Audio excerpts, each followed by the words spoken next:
And finally, new rule, before we tackle any of our daunting specific problems here in America, we have to figure out how a country can solve any problem if so many of its people are so intractably, astoundingly, mind-numbingly stupid. And I'm not saying that as hyperbole or just out of frustration. I mean this country just might be empirically, verifiably too fucking dumb to continue as an ongoing enterprise.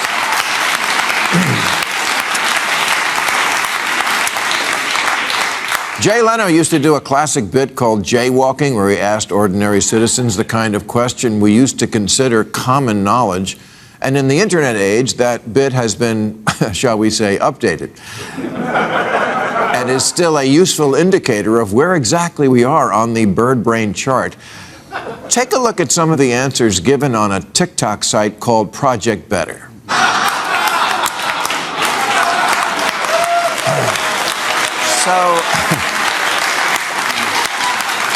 So you tell me, if a country is only as strong as its people, what can the future possibly hold for a population this moronic?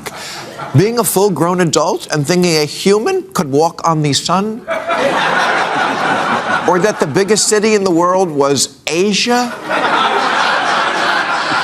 When plainly it's Europe. This country simply has no education standards anymore. They will let you out of a public high school and give you a diploma, and you don't have to actually know anything, which used to be the mission of schools, knowing things. I know it's super important to stop the grooming of our kids, or, I don't know, to start it. And certainly critical race theory must be stricken from the curriculum, or who knows, maybe included in all of it. But, you know, while we're having those fights, could someone please notice that the kids don't actually know anything?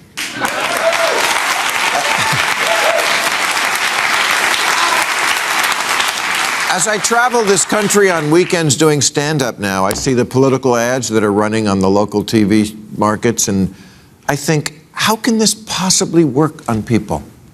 And then I remember, oh yes, they think Queen Elizabeth is from Egypt.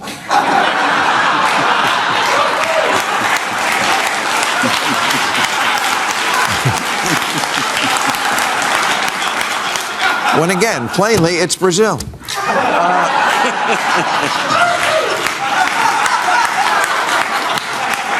Political campaigns used to turn out two kinds of ads. The positive, or what I like to call the village people ad, where you're seen with a cop, a construction worker, a military guy, and a minority.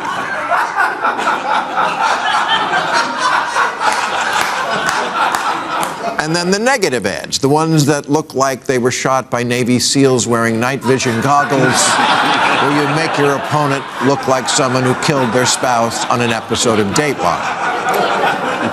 But now it seems they figured out that the people are dumb enough that you can put the positive and the negative in the same ad. Here's one we see in LA 100 times a day for Congressperson Young Kim.